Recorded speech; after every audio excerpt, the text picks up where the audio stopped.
இருவரும் தெய்வங்களை வணங்கி எடப்பாடி நகரத்தில் நடைபெற்றுக் கொண்டிருக்கின்ற தேர்தல் பிரச்சார கூட்ட நிகழ்ச்சி இந்த எடப்பாடி நகரம் பூமியே அதிர்ந்து விட்டது. இதுவரை எடப்பாடி நகரத்தில் எவ்வளவு மக்கள் குழுமையது கிடையாது. எங்கே பார்த்தாலும் மக்கள் வெள்ளம் கடல் போல் காட்சியளிக்கிறது. உங்களுடைய ஆரவாரம் எழுச்சி நடைபெறுகின்ற சட்டமன்ற பொது தேர்தலில் அதிமுக வெற்றி பெற்று விட்டது.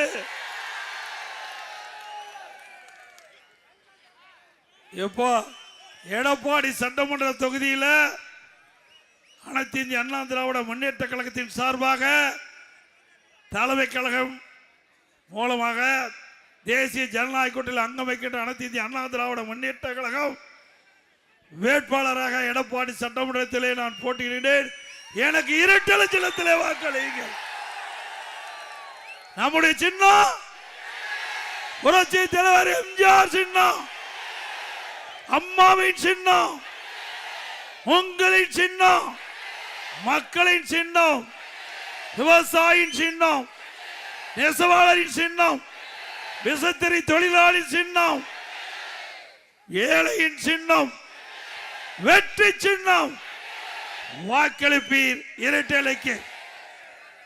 இப்போ இந்த சிறப்பான நிகழ்ச்சியை கலந்து கொண்டு சிறப்பித்துக் கொண்டிருக்கின்ற முன்னாள் அமைச்சர் செம்மலை அவர்களே, நகர கழக செயலாளர் மாமன்ற உறுப்பினர் அறிவிச்சாய முருகன் அவர்களே, பொதுக்குழு வெங்கடாஜலம் அவர்களே, முன்னாள் சேர்மன் கதிரேசன் அவர்களே, துணைத் தலைவர் திரு ராமன் அவர்களே, பாஜக தலைவர் கே கார்த்திக் அவர்களே, பாமக நகரச்ச KPM சண்முகம் அவர்களே, அம்மா மக்கள் முன்னேற்ற கழக பொறுப்பாளர் திரு கே நாராயணன் அவர்களே, தமாக நகர தலைவர் SA சுங்கோடன் அவர்களே, பாமக மாநில நிர்வாக குழு திரு அண்ணாதுரை அவர்களே மற்றும் முன்னாள் சேர்மன் அறிவிச்ச மாதேஷ் அவர்களே, இங்கே திரளாக குழுமிக்கின்ற அனைத்து இந்திய அண்ணா திராவிட முன்னேற்றங்களுடைய உடன்பிறப்புகளே, கூட்டணி கட்சி சேர்ந்த தலைவர்களே, நிர்வாகிகளே, கழக உடன்பிறப்புகளே, வாக்கா பிரமுக்களே, பத்திரிகையாளர் உடன்பிள்ளை அத்தனை பேருக்கும் என்னுடைய முதற்கண் நன்றி கலந்த வணக்கம்.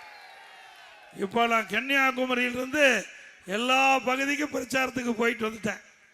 எல்லா பகுதிக்கும் நான் சுழன்று வந்து விட்டேன். ஏற்கனவே 195 இடத்துல எழுச்சி பயணத்தை மேற்கொண்டேன். அப்பெல்லாம் பழனிசாமி மருந்து எடப்பாடியில் போட்டாங்க. நான் வர்ற வழியிலையும் பார்த்தேன், ஒவ்வொரு தடவையும் பார்த்துட்டு வந்தேன். செவரெல்லாம் நீங்க தான் வேட்பாளர். அந்த சுவரெல்லாம் எடப்பாடியார் ஆசி பெற்ற வேட்பாளர் தான் போட்டிருக்குது, பழனிசாமி ஆசி பெற்ற வேட்பாளர் போல. ஆக இங்க எடப்பாடி சட்டமன்ற தொகுதியில போட்டியிடுறீங்க, நீங்க தான் போட்டிடுறீங்க. ஆக தமிழ்நாடு மட்டுமல்ல, இந்திய அளவில் எடப்பாடி என்று சொன்னால் பெயர் சொல்லுகின்ற அளவிற்கு இந்த எடப்பாடி நகரம் உயர்ந்து விட்டது. எந்த மூல முடக்கில் போய் தமிழ்நாட்டில் கேட்டாலும் எடப்பாடி என்று சொன்னால் அதற்கு தனி மரியாதை உண்டு. அப்படி அந்த பெருமையை கொடுத்தவர்கள் இங்கே குழுமி இருக்கின்ற மக்கள். நான் இந்த நிலைக்கு உயர்ந்ததற்கு காரணம் இங்க இருக்கின்ற மக்கள் தான். நீங்க கொடுத்த பதவி, உங்கள் வீட்டில் ஒருவனாக இருக்கின்றேன். மீண்டும் நான் மனித பிறவியாக பிறந்தால் உங்கள் குடும்பத்தில் ஒருவனாக பிறக்க வேண்டும். இவ்வளவு பெரிய பதவியை யாரும் கொடுத்தது கிடையாது. ஒரு நாட்டினுடைய முதலமைச்சர், கட்சியுடைய பொதுச் செயலாளர், 2 அடையாளத்தையும் கொடுத்தவர்கள் இங்கே குழுமி இருக்கின்ற நம்முடைய பெரியோர்கள், தாய்மார்கள், இளைஞர்கள் அத்தனை மக்களுக்கும் பாதம் தொட்டு பணிந்து வணங்குகின்றேன்.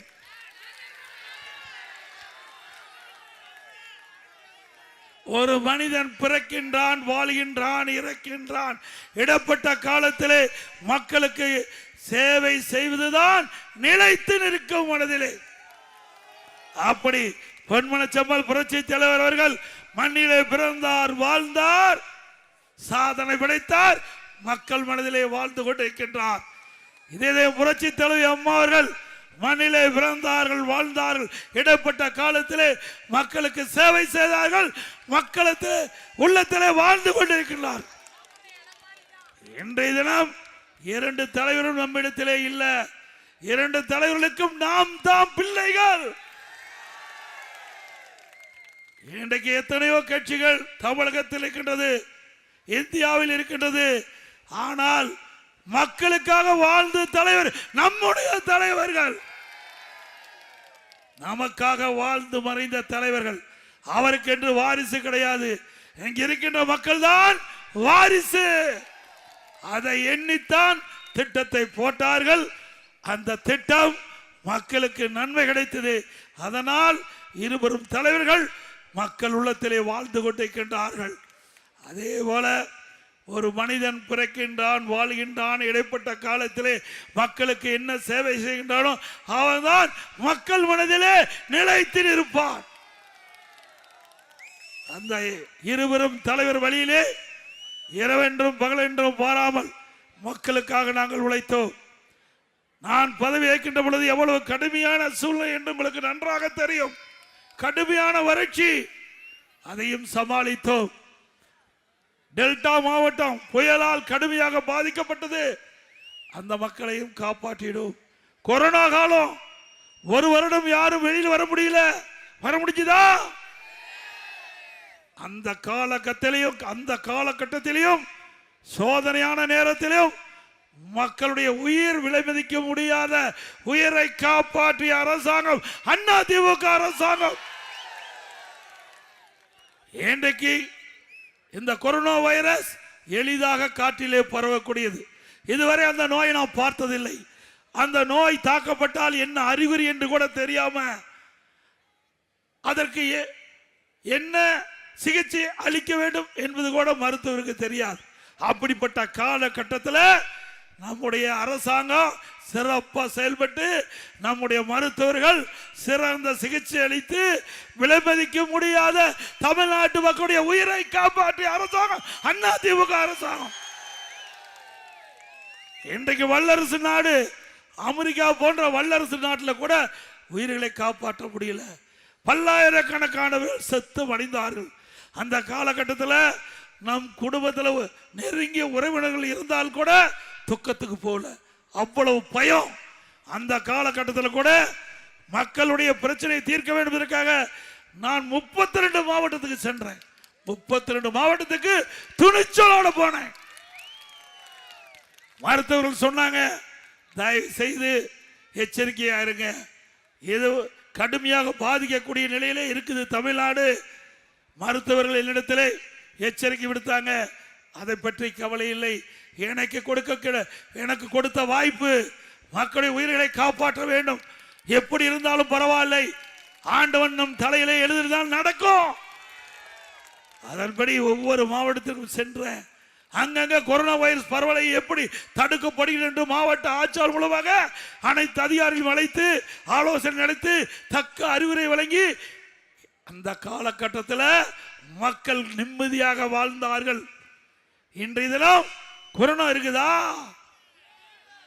ஆனா ஏதாவது புயல் வந்து மக்கள் பாதிக்கப்பட்டிருக்காங்களா? அந்த காலகட்டத்தில் கூட விலை உயரல, விலைவாசி உயரல, கட்டுப்பாட்டில் வச்சிருந்தோம். அந்த காலகட்டத்தில் மக்களுக்கு வேலை இல்லை, மக்கள் பாதிக்கப்படக்கூடாது. அதற்காக நாள் ஒன்றுக்கு 7 லட்சம் பேருக்கு அம்மா உணவகம் சமூக நலக்கூடத்தில் உணவு தயாரித்து 3 வேளை சுட சுட விலை இல்லாம கொடுத்தோம். மாற்றுத்திறனாளிகளுக்கு, கர்ப்பிணி தாய்மார்களுக்கு, முதியோர்களுக்கு அவர் இல்லம் தேடி சென்று உணவு வழங்கிய ஒரே அரசாங்கம் அதிமுக அரசாங்கம். இதை விட திறமையான அரசாங்கம் எங்கேயும் இந்தியாவில் பார்க்க முடியாது. ஒரு கடினமான சூழ்நிலை, அதிலையும் வென்று சிறந்த அரசாங்கத்தை கொடுத்த அரசாங்கம் அதிமுக அரசாங்கம். அதிமுக ஆட்சி ஒரு பொற்கால ஆட்சி என்று மக்களால் பாராட்டப்பட்ட ஆட்சி அதிமுக ஆட்சி. இன்றைக்கு ஸ்டாலின் பேசுகிறார், அதிமுக ஆட்சியிலே ஒன்றும் நடக்கவில்லை. ஒரு பச்சை பொய்ய சொல்றார். அதிமுக ஆட்சியில் போடப்பட்ட திட்டத்தை நிறைவேற்றித்தான் இன்றைய முதலமைச்சர் ஸ்டிக்கர் ஒட்டி திறந்துகிட்டு இருக்கார். இவர் ஏதாவது ஒரு பெரிய புதிய திட்டத்தை கொண்டு வந்தாரா? இன்றைக்கு சேலம் மாவட்டம் எப்படி இருக்கின்றது நன்றாக தெரியும். இதே எடப்பாடி 2011 முன்பு எப்படி, 2011 முன்பு எப்படி இருந்தது, 2021 வரை எப்படி இருந்தது, நீங்களே சிந்தித்து பாருங்கள். எந்த அளவுக்கு எடப்பாடி நகரம் உயர்ந்திருக்குது, எடப்பாடி சட்டமன்ற தொகுதி எந்த அளவுக்கு வளர்ந்திருக்கின்றது. நீங்கள் வைத்த கோரிக்கை தடையில்லாம குடிநீர் வேண்டும், பாதுகாக்கப்பட்ட குடிநீர் வேண்டும், 30 வார்டுக்கும் எடப்பாடி நகரத்தில் வேண்டும் என்று கோரிக்கை வச்சீர்கள். உங்களுடைய கோரிக்கையை அம்மா இடத்தில் சொன்னவுடன் 20 கோடி நிதி ஒதுக்கீடு செஞ்சு ஜெட் வேகத்தில் குடிநீரை கொண்டு வந்து 30 வார்டு மக்களுக்கும் பாதுகாக்கப்பட்ட காவிரி தண்ணீர் கொடுத்த அரசாங்கம் அதிமுக அரசாங்கம். அதே போல கல்லூரி வேணும்னு கேட்டீங்க, நம்முடைய எடப்பாடிக்கு சங்ககிரிக்கு இடையில பிரம்மாண்டமான கலை மற்றும் அறிவியல் கல்லூரி கட்டி கொடுத்தோம். 2000 பேர் படிக்கிறாங்க. இன்றைக்கு அந்த கல்லூரியில 2000 பேர் படிக்கிறாங்க. இன்றைக்கு பெரும்பாலும் ஏழை எளிய குடும்பத்தை சேர்ந்த மாணவ மாணவி இன்றைக்கு அரசு கலை மற்றும் அறிவியல் கல்லூரியிலே குறைந்த கட்டணத்தில் பட்ட படிப்பை படிக்கிறார்கள். நான் நீங்க வைத்த கோரிக்கையை நிறைவேற்றி தந்திருக்கின்றேன். நல்ல சாலை வசதிகள், நல்ல பாலங்கள், மருத்துவமனை விஸ்தரிப்பு, நகராட்சி அலுவலகம் கட்டி கொடுத்திருக்கிறோம். இப்படி எண்ணற்ற திட்டங்கள். அங்கங்க சென்டர் ஸ்டாண்ட் வச்சு அங்க ஒரு பம்பு, சிறு பம்பு செட் வச்சு அதுல தண்ணி நிரப்பி கொடுத்திருக்கிறேன். உயர்தர கோபுர விளக்கு கேட்டீங்க, பல இடத்துல கேட்ட இடத்தெல்லாம் கொடுத்தேன். நாய் விளக்கு கடை கேட்ட இடத்தெல்லாம் கொடுத்தோம்ல. இன்றைக்கு பல சந்தைகளை concrete road, favour black road. இன்றைக்கு நான் ஏற்கனவே ஆட்சியில் இருக்கும்போது 5 ஏக்கர் விளையாட்டு மைதானம் வேணும்னு கேட்டீங்க இளைஞர்கள். அதற்காக நம்முடைய அரசு ஆண்கள் மேல்நிலை பள்ளியில் 5 ஏக்கர் ஒதுக்கி வச்சிருந்தேன்.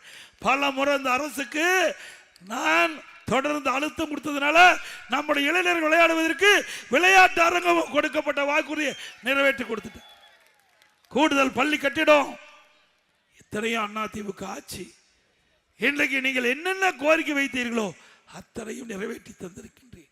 ஒரு சட்டமன்ற உறுப்பினர் மக்களுக்கு கொடுக்கப்பட்ட வாக்குறுதியை பெரும்பாலும் நான் நிறைவேற்றி தந்திருக்கின்றேன். 2011 எனக்கு ஒரு நல்ல வாய்ப்பை கொடுத்தீர்கள். இந்த தொகுதியுடைய சட்டமன்ற உறுப்பினராக வந்தேன். அம்மாவுடைய அமைச்சரவையிலே நெடுஞ்சாலைத்துறை அமைச்சராக பணியாற்றினேன். சிறப்பாக செயல்பட்டான்.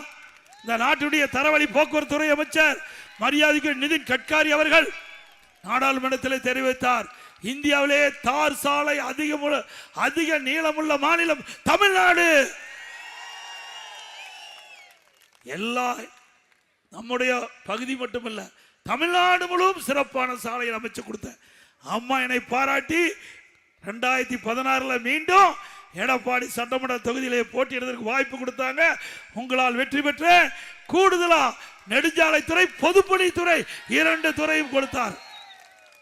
ஆக நாம் செய்த சேவை, நம்முடைய நிர்வாக திறமை இரண்டையும் பார்த்து அம்மா கூடுதலாக பொதுப்பணித்துறை கொடுத்து நெடுஞ்சாலைத்துறை, பொதுப்பணித்துறை என்ற 2 துறை கொடுத்ததன் மூலமாக நம்முடைய வறண்ட பகுதியில் இருக்கின்ற ஏரிகள் 100 ஏரி திட்டத்தை நீர் நிரப்புகின்ற அந்த பணியை செஞ்ச இந்த ஆட்சியாளர்கள் முடக்கி வச்சுட்டாங்க. இன்னும் 40% ஏரிகள் நீர் நிரம்பாது இருக்குது.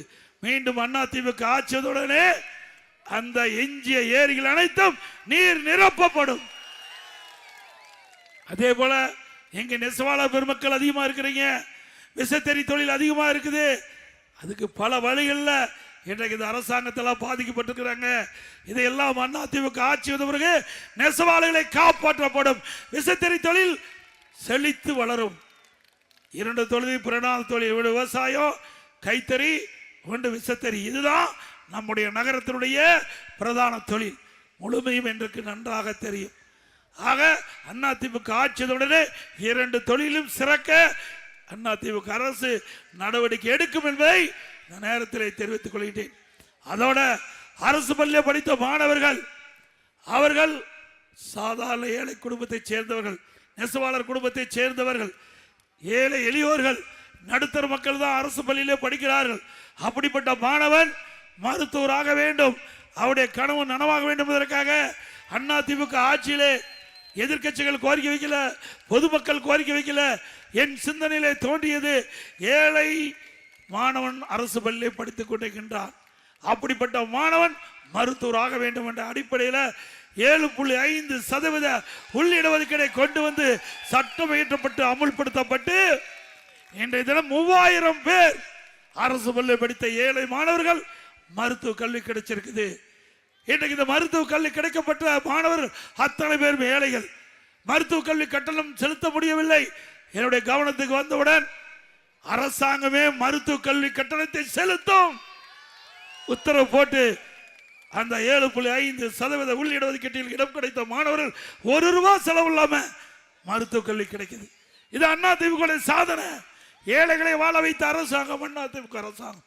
பொன்மனச்செம்மல் புரட்சி தலைவர் எம்ஜிஆர், இதே புரட்சி தலைவர் அம்மா ஏழைகளுக்கு என்னென்ன திட்டங்கள் கொடுக்க வேண்டும் என்று எண்ணினார்களோ அதையெல்லாம் அவர் கண்ட கனவெல்லாம் நாங்கள் நிறைவேற்றி கொடுத்த அரசாங்கம் அம்மாவுடைய அரசாங்கம். அதே போல அம்மா மினி கிளினிக் 2000 அம்மா மினி கிளினிக் கொண்டு வந்தோம், சிறப்பாக செயல்பட்டது. நம்முடைய எடப்பாடி நகரத்திலையும் கொண்டு வந்தோம். எடப்பாடி நகரத்திலும் 3 இடத்துல நினைக்கிறேன், 3 இடத்துல அம்மா மினி கிளினிக் கொண்டு வந்தோம்.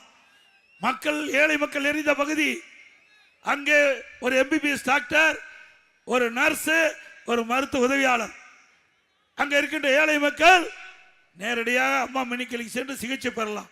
நல்ல வரவேற்பு, மக்களுக்கு கிடைக்கப்பட்ட ஒரு அற்புதமான வாய்ப்பு. உடனே ஸ்டாலினுக்கு பொறுக்கல, ஆக அதிமுகவுக்கு நல்ல பெயர் வந்துவிடும் சொல்லி அதை ரத்து பண்ணிட்டார். ஏழைகளுக்கு சிகிச்சை அளிக்க மனமில்லாத முதலமைச்சர் நாட்டு மக்களை காப்பாற்றுவாரா? இதில் என்ன அரசியல் வேண்டியது இருக்குது? யார் ஆட்சிக்கு வந்தாலும் ஏழைகளுக்கு உதவ வேண்டும் என்பதெல்லாம் ஆட்சி செய்யறாங்க. அந்த அடிப்படையில் தானே நாங்கள் அம்மா மினி கிளினிக் கொண்டாந்தோம். அதை மூடிட்டார் திரு ஸ்டாலின் அவர்களே. ஏழையின் வயிற்றில் அடித்தால் அதற்கு தண்டனையை இந்த தேர்தல் மூலமாக நாட்டு மக்கள் உங்களுக்கு வழங்குவார்கள். மீண்டும் இந்த அம்மா மினி 2000 அம்மா மினி கிளினிக் ரத்து பண்ணிருக்கிறீங்க. அதிமுக ஆட்சியுடனே மீண்டும் அம்மா மினி கிளினிக் திறக்கப்படும்.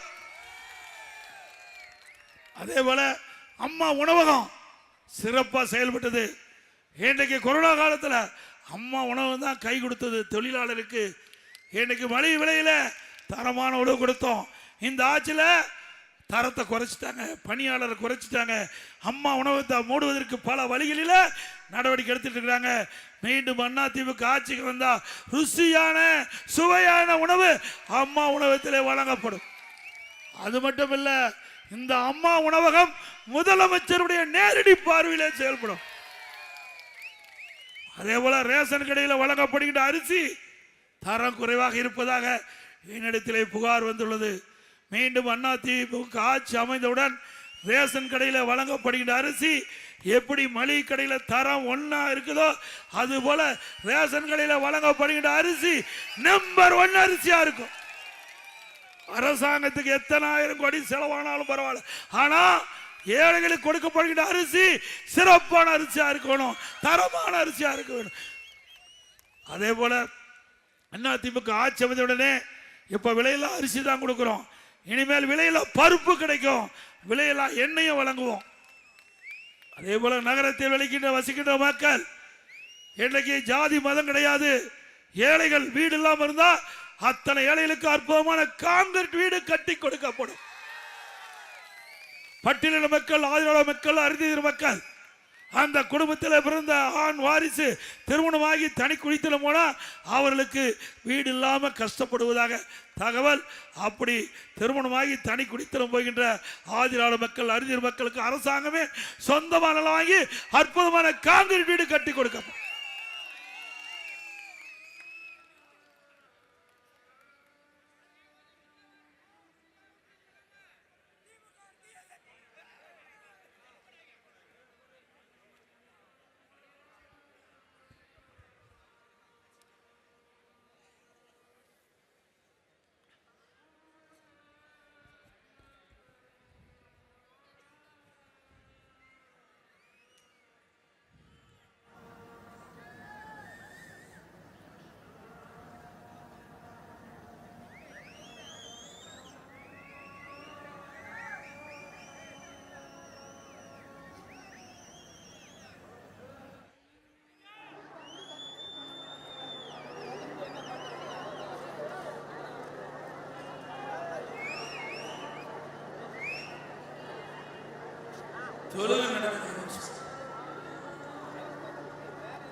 அதே போல யார் அந்த சார்?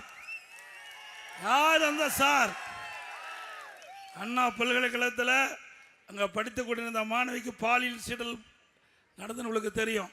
அந்த பாலியல் வழக்கில் ஞானசேகரன் ஒருவர் என்பவர் தண்டிக்கப்பட்டு சிறையில் இருந்து இன்றைய தினம் ஏதோ பிரச்சனை நடந்து வலிப்பு வந்ததாக அரசு மருத்துவமனையில் சேர்த்திருக்கிறாங்க. அவருக்கு உயிருக்கு ஆபத்து ஏற்பட்டால் இந்த அரசாங்கம் தான் பொறுப்பேற்க வேண்டும்.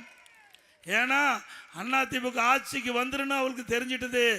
வந்தா இவரை விசாரித்தா உண்மை வெளியே வந்துவிடும்.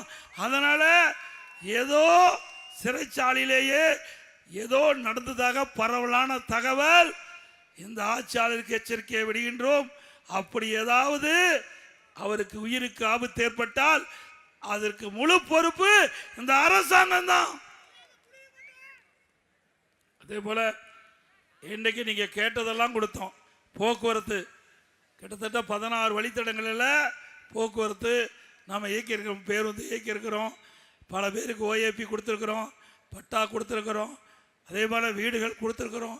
இப்படி பல திட்டத்தையும் நகர மக்களுக்கு கொடுத்துருக்கு என்பதை நேரத்தில் தெரிவித்து இன்றைக்கு இந்த ஆட்சிக்கு வந்த பிறகு மின்சார கட்டணம் 67% உயர்ந்தாச்சு. அதே போல் இந்த நகராட்சியில் வீட்டு வரி 100% உயர்ந்துட்டாங்க. ஆண்டுக்கு 6% உயர்த்துறாங்க. கடவரி 150% உயரும். ஆண்டுக்கு 6%. குடிநீருக்கு வரி போட்டாங்க, குப்பைக்கு வரி போட்டாங்க. ஆக இது ஒரு புறம். மறுபுறம் உணவு விலை, இன்றைக்கு அத்தியாவசிய உணவுப் பொருளுடைய விலை முன்னே முட்டிக்கிட்டாலும் உயர்ந்து போச்சு. அரிசி விலை கிலோ 30 ரூபாய்க்கு வந்தாச்சு. எண்ணெய் கடல் எண்ணெய் 1 லிட்டர் 60 ரூபாய் ஏறி போச்சு. பருப்பு 1 கிலோ 60 ரூபாய் ஏறி போச்சு. உண்மைதானே? இந்த விலைவாசி குறைப்பதற்கு இந்த அரசாங்கம் எந்த நடவடிக்கை எடுக்கல. தினம் முதலமைச்சர் போட்டோ ஷூட் போட்டு பத்திரிக்கை வருவார், ஒரு அறிவிப்பு கொடுப்பாரு, போயிடுவார். இப்படியே 5 வருஷ காலத்தை ஓட்டிட்டார். 5 வருஷம். ஆனா ஏழை மக்கள் பாதிப்பு பத்தி கவலை இல்லை. உணவுப் பொருள் விண்ணை முட்டுக்கிட்டாலும் உயர்ந்து போச்சு. குறைப்பதற்காக நடவடிக்கை எடுத்தாரா? இதே நான் முதலமைச்சர் இருக்கும்போது இப்படி உணவுப் பொருள் விலை உயர்கின்ற பொழுது அதற்கு கட்டுப்படுத்துவதற்காக கட்டுப்பாடு நிதியம் என்று 100 கோடி ஒதுக்கி கூட்டுறவு சங்கத்தின் மூலமாக எந்த உணவுப் பொருள் விலை ஏறுகிறதோ அந்த உணவுப் பொருள் எந்த மாநிலத்தில் விலை குறைவாக கிடைக்கிறதோ அங்கே போய் கூட்டுறவு சங்கத்தின் மூலமாக கொள்முதல் செஞ்சு வந்து தமிழ்நாட்டில் அதை விற்பனை செஞ்சு விலை உயர்வை கட்டுப்படுத்திய அரசாங்கம் அதிமுக அரசாங்கம். நம்ம முதலமைச்சர் ஒண்ணுமே தெரியாத பொம்மை முதலமைச்சர். எந்த கேள்வி கேட்டாலும் பதில் சொல்ல தெரியாது. நான் பலமுறை சவால் விட்டேன். இப்போ எடப்பாடி நகரத்திலிருந்து இங்கே எடப்பாடி தொகுதி மக்களால் தேர்ந்தெடுக்கப்பட்ட சட்டமன்ற உறுப்பினர் பிரதான எதிர்க்கட்சி தலைவர் என்ற முறையில் சவாலோட திரு ஸ்டாலின் அவர்களே, உங்களுக்கு தில்லு திராணி தெம்பு இருந்தா உங்களுடைய ஆட்சியில் நடைபெற்ற திட்டங்கள் பணிகள் நீங்க தாராளமா சொல்லலாம். அதிமுக ஆட்சியில் 10 ஆண்டுல 2011 2021 அதிமுக ஆட்சியில் போடப்பட்ட திட்டம், அதனால் மக்களுக்கு கிடைக்கப்பட்ட நன்மைகள் நாங்க பட்டியலிட்டு சொல்றோம். நீங்க எந்த இடத்துல கூப்பிட்டாலும் நான் வர தயார். இதோட 10 தடவை சொல்லியாச்சு. பேச்சு பூச்சே கிடையாது. தெரிஞ்சா தானே சொல்ல முடியும், செஞ்சா தானே சொல்ல முடியும். நாம சொல்ற தைரியமா இந்த எடப்பாடியில் திட்டத்தை கொண்டு வந்தேன்னு உங்க முன் சொல்றேன். ஆனா திராவிட முன்னேற்ற கழக தலைவர் சொல்ல முடியாது, செஞ்சா தானே சொல்ல முடியும். ஒன்னே ஒண்ணு செஞ்சிருக்காரு, எங்க பார்த்தாலும் அவங்க அப்பா பேரை வைக்கிறார். இன்றைக்கு ஸ்மார்ட் சிட்டி திட்டம் இந்த மாநகராட்சியில் நாம கட்டுறோம், அவர் அப்பா பேரை கொண்டு வச்சிடாரு, அப்பா சிலை வச்சிடறாரு. அப்பா சிலை வைக்கிறதுக்கும் அவங்க அப்பா பெயரை வைக்கிறதுக்கு தான் திமுக ஆட்சி வந்திருக்குது. மக்களுக்கு நன்மை செய்ய வரல. இன்னைக்கு எத்தனை பாலங்கள் நீங்க பாருங்க, எத்தனை பாலம் திறந்திருக்கும், எத்தனை தடுப்பணைகள் நாங்கள் கட்டிக்கிறோம். ஒன்றும் கிடையாது. ஒரே ஆண்டில் 11 அரசு மருத்துவக் கல்லூரி மருத்துவமனை ஒரு வருஷத்துல. இந்தியாவில் எந்த மாநிலத்திலையும் 11 அரசு மருத்துவக் கல்லூரி மருத்துவமனை கொண்டாந்த வரலாறு கிடையாது. அந்த வரலாற்றை நாம தான் படைச்சோம். 7 சட்டக்கல்லூரி சேலத்தில் ஒன்று. இங்கே பார்த்தீங்கன்னா தேசிய நெடுஞ்சாலையில் அந்த நம்முடைய விநாயகர் மிஷனுக்கு பக்கத்தில் சட்டக்கல்லூரி 130 கோடியில் கட்டி கொடுத்தது.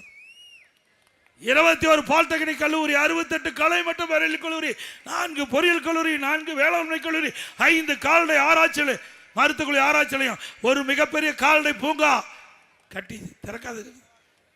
கை வலிக்க மாட்டேங்குது ஸ்டாலினுக்கு. ரிப்பன் வெட்டுறது கூட முடியல. 1200 கோடிங்க. 1200 கோடியில் முழுக்க முழுக்க மாநில நிதியிலிருந்து நம்முடைய விவசாயிகளுடைய வளர்ச்சிக்காக பிரம்மாண்ட, ஆசியாவிலே பிரம்மாண்டமான கால்நடை பூங்கா. நான் மருத்துவக் கல்லூரி கால்நடை மருத்துவக் கல்லூரி நான் இருக்கும்போதே திறந்துட்டேன். பிறகு 90% முடிஞ்சிருந்தது, அதை அப்படியே திறக்காத மூடி வச்சிருக்கிறாங்க. அதே மாதிரி ஊட்டியில் இன்னைக்கு கலப்பின பஸ் இருக்குன்னு வச்சுங்க. அந்த பஸ் என்ன காலக்கணும், என்ன காலக்கணும், கிடைக்கின்ற வெண்ண கிடைக்க. நம்முடைய காங்கியம் பஸ் கிடைக்கின்ற வெண்ண கிடையாது, காலைக்கின்ற வெண்ண. எந்த ஆட்சியில் செஞ்சாங்க? பார்த்து பார்த்து ஒவ்வொன்றும் செஞ்சோம். அதே மாதிரி நெசவாளர்கள் அவளுக்கு தேவையான திட்டங்களை கொடுப்பதற்கு நாங்கள் கொடிசியாவில் மிகப்பெரிய பூங்கா நடத்தின. 2 கோடி ரூபாய் செலவு பண்ண அது வளர்ச்சி பெறுவதற்கு. ஆக ஒவ்வொரு துறை வாரியாக செயல்பட்டோம். அது மட்டுமல்ல, இந்தியாவிலேயே அதிக தேசிய விருது பெற்ற ஒரே அரசாங்கம் அதிமுக அரசாங்கம். உணவு தானிய உற்பத்தி 5 ஆண்டு இந்திய அளவில் உற்பத்தியை பெருக்கி கிறிஸ்தவமான விருது பெற்றோம். போக்குவரத்து துறையில விருது, மின்சார துறையில விருது, சமூக துறையில விருது, உள்ளாட்சி துறையில 140 விருதுகளை பெற்றோம். இப்படி சிறப்பான ஆட்சி. அதற்கு சான்று தேசிய அளவில் விருதுகளை பெற்றோம். சட்ட ஒழுங்கு பராமரிப்பதில் இன்றைக்கு இந்திய நாட்டுடைய துணை ஜனாதிபதியாக இருந்த திரு சந்திரபாபு மரியாதைக்குரிய துணை ஜனாதிபதி அவர்கள், வெங்கையா நாயுடு அவர்கள் அந்த விருது என்கிட்ட கொடுத்தாங்க. அப்படி ஒரு திறமையான அரசாங்கம். உங்களால் தேர்ந்தெடுக்கப்பட்ட சட்டமன்ற உறுப்பினர், நான் முதலமைச்சராக இருக்கலாம், ஆனா நீங்க கொடுத்த வாய்ப்பு. நீங்க எந்த அடிப்படையில் என்னை நம்பி தேர்ந்தெடுத்தீர்களோ அந்த நம்பிக்கைக்கு பாத்திரமாக இன்றைக்கு 234 தொகுதியில் இருக்கின்ற மக்களுக்கு தேவையான அடிப்படை என்ன தேவை என்பதை சட்டமன்றத்தில் உங்களுடைய குரலை சட்டமன்றத்தில் ஒலித்து முதலமைச்சர் இருக்கும் போது திட்டங்களை தீட்டி நாட்டு மக்களுக்கு தேவையானகளை செஞ்ச. ஒரு வருஷம் வருமானம் இல்லைங்க. கொரோனா காலத்தில் கடை திறக்கல, ஜிஎஸ்டி இல்ல, டாஸ்மாக் கடையில் வருமானம் இல்ல, பத்திரப்பதில் வருமானம் இல்ல, ரோட் டாக்ஸில் இல்ல, எக்ஸைஸில் இல்ல. 1 ரூபா அரசாங்கத்துக்கு வருமானம் இல்லாத போது சிறப்பான ஆட்சி கொடுத்த அரசாங்கம் அதிமுக அரசாங்கம். அப்படியா இருக்குது. இன்றைக்கு அதிமுக ஆட்சியில் வந்த வருவாயை விட திமுக ஆட்சியில் 1,36,000 கோடி கூடுதலா வருவாய் வருது. அப்புறம் எதுக்கு 5 லட்சம் கோடி கடன் வாங்கினீங்க? 5 லட்சம் கோடி எதுக்கு கடன் வாங்கினீங்க? நான் பல முறை பேசி பார்த்துட்டேன் முதலமைச்சர்கிட்ட, ஒன்றும் நடக்கல. ஏன்னா எல்லாம் அப்போஸ் பண்ணிட்டாங்க, எல்லாம் ஆட்டை போட்டாங்க எல்லாம். அதனாலதான் அமலாக்கத்துறையில் நுழைஞ்சு நகர்ப்புற வளர்ச்சித்துறை, குடிநீர் வழங்கத்துறையில் இன்றைக்கு முறைகேடு நடைபெற்று சொல்லி கண்டுபிடிச்சு ஆதாரத்தோட சட்ட ஒழுங்கு டிஜிபிக்கு வழக்கு பதிவு செய்யணும் அறிக்கை தாக்கல் பண்ணி இதுவரைக்கும் நடவடிக்கை எடுக்கல. அதிமுக சார்பா நாம போய் உயர் நீதிமன்றத்தில் வழக்கு தொடர்ந்தோம். வழக்கு விசாரிச்ச நீதிமன்றத்தில் அமலாக்கத்துறை கொடுக்கப்பட்ட ஆதாரம் உண்மை, நீங்க வழக்கு பதிவு சொன்னாங்க. ஆனா இதுவரைக்கும் பதிவு செய்யல.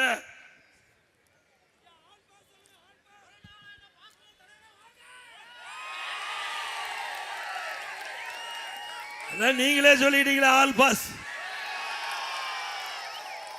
அது மட்டுமல்ல, இன்னைக்கு ஸ்டாலினும் அவருடைய கட்சியுடைய RS பாரதி சொன்னார், எடப்பாடி பழனிசாமி நெடுஞ்சாலை துறையில் 4800 கோடி ஊழல் செய்து விட்டார் என்று ஊர் பூரா பிரச்சாரம் பண்ணான். அப்படி கொட்ட கொட்டலத்திலேயா பத்திரிகையில் போட்டாங்க. பிறகு சட்டமன்றத்திலையும் பேசினார். பிறகு நீதிமன்றத்துக்கு போனாங்க. நீதிபதி இதை விசாரித்து சீல்டு கவரில் நீங்கள் நீதிமன்றத்தில் ஒப்படைக்கணும். அதே மாதிரி விசாரித்து நீதிமன்றத்தில் ஒப்படைச்சாங்க.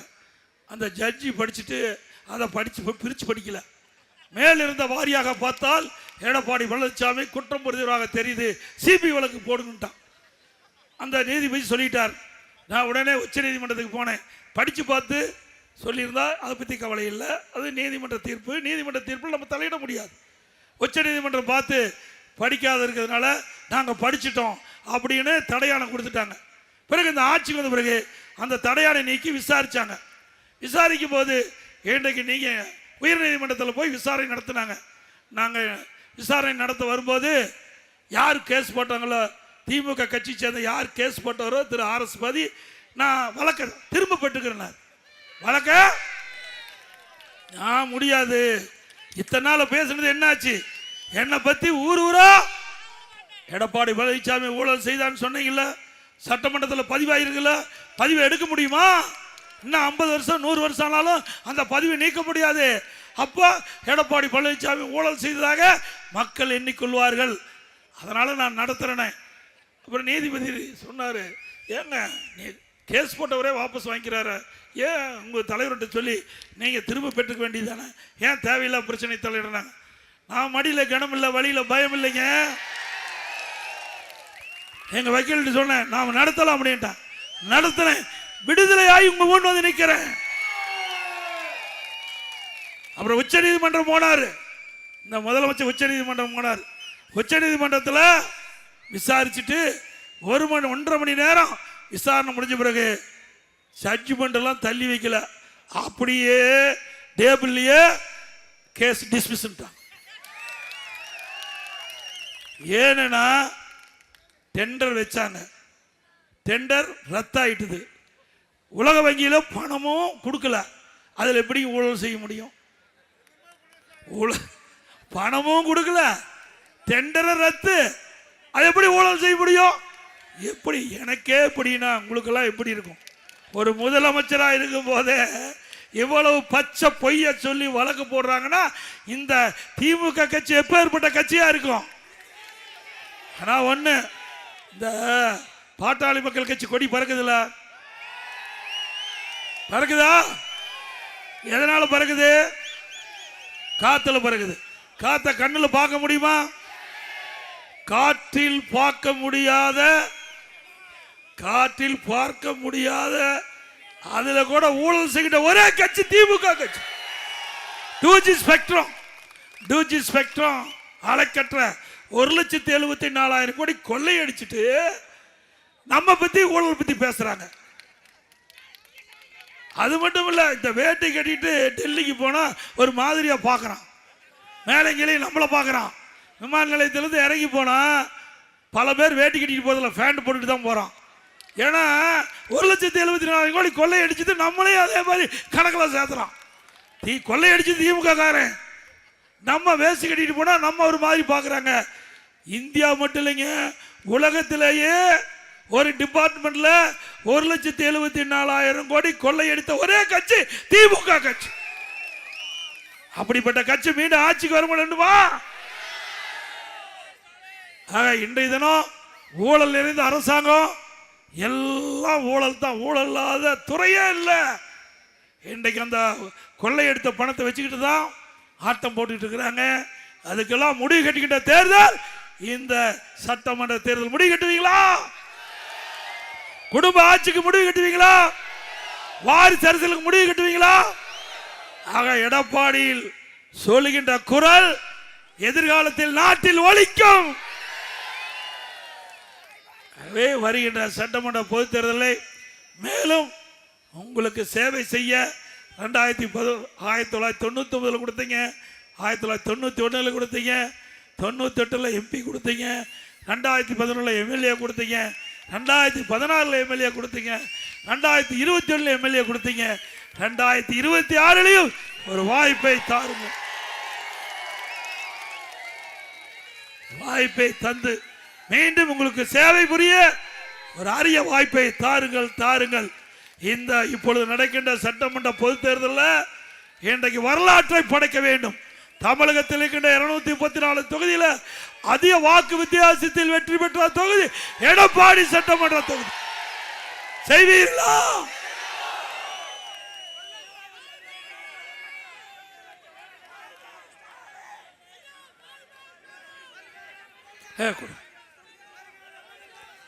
அதே போல இன்னைக்கு விலைவாசி விருதாச்சு, இன்னைக்கு வரி வேற அதிகமாக போட்டாங்க.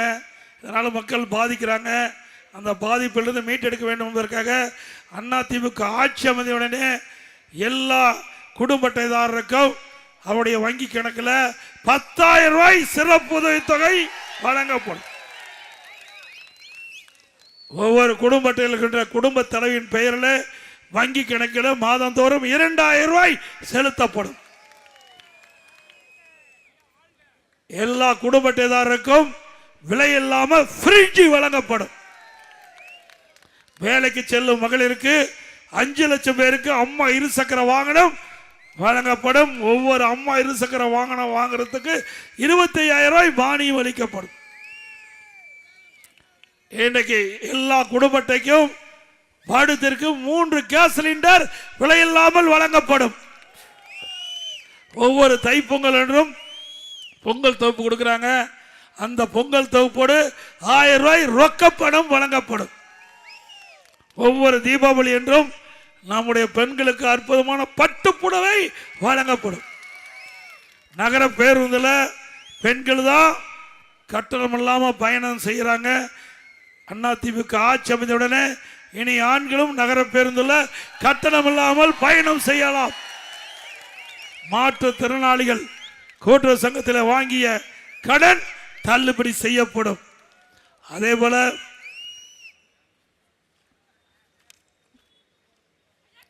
முதியோருக்கு வழங்கப்படுகின்ற ஓய்வூதியம் 2,000 உயர்த்தி வழங்கப்படும். இஸ்லாமியர்கள், கிறிஸ்தவ மற்றும் ஏனைய சிறுபான்மையை சேர்ந்த மகளிர் சுய தொழில் தொடங்குவதற்கு வட்டியில்லா கடன் வழங்கப்படும். இப்படி பல திட்டங்கள் 297 அறிவிப்புகள் வெளியிட்டிருக்கிறோம். அதில் விவசாயிகள், நெசவாளர்கள், விசைத்தறி தொழில் செய்கின்றவர்கள், பணிபுரிகின்றவர்கள், ஏழை மக்கள் என்று பாரபட்சம் பார்க்காமல் அனைவருக்கும் அனைத்து திட்டங்களும் அதிமுக ஆட்சியிலே வழங்கப்படும் என்ற செய்தியை நேரத்தில் தெரிவித்து, இன்றைக்கு திமுக ஆட்சியில் 2021ஆம் ஆண்டு பல வாக்குறுதிகள் கொடுத்தாங்க. முழுசா நிறைவேற்றினாங்களா? பெட்ரோல் டீசல் விலை குறைக்கிறாங்களா? குறைச்சாங்களா? 100 நாள் வேலை திட்டத்தை 150 நாளா உயர்த்தினாங்களா? அதே போல கல்வி கடன் ரத்து பண்ணாங்களா? நீட் தேர்வு ரத்து பண்ணாங்களா? இப்படி எந்த திட்டத்தையும் நிறைவேற்றாம மீண்டும் புதிய அறிவிப்பை வெளியிட்டிருக்கார். ஆகிய மக்களை ஏமாற்றி இன்றைக்கு கவர்ச்சிகரமாக பேசி ஆட்சிக்கு வந்து 5 ஆண்டுகள் ஆயும் அவர்கள் கொடுக்கப்பட்ட வாக்குறுதியை நிறைவேற்றவில்லை என்பதை நேரத்தில் தெரிவித்து, அனைத்து இந்திய அண்ணா திராவிட முன்னேற்ற கழக அரசு உங்களுடைய அரசு, மக்களுடைய அரசு, மக்களுக்கு என்ன தேவையோ அதை நிறைவேற்றுகின்ற அரசு என்பதை மீண்டும் மீண்டும் தெரிவித்து, மக்களை காப்போம், தமிழகத்தை மீட்போம்,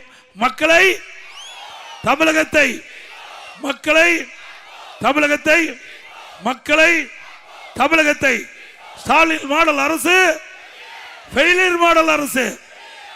நான் சொல்றது அப்படியே திருப்பி சொல்லுங்க. அதிமுக வின்னிங், அதிமுக நல்ல ஆட்சி கம்மி, நல்ல ஆட்சி.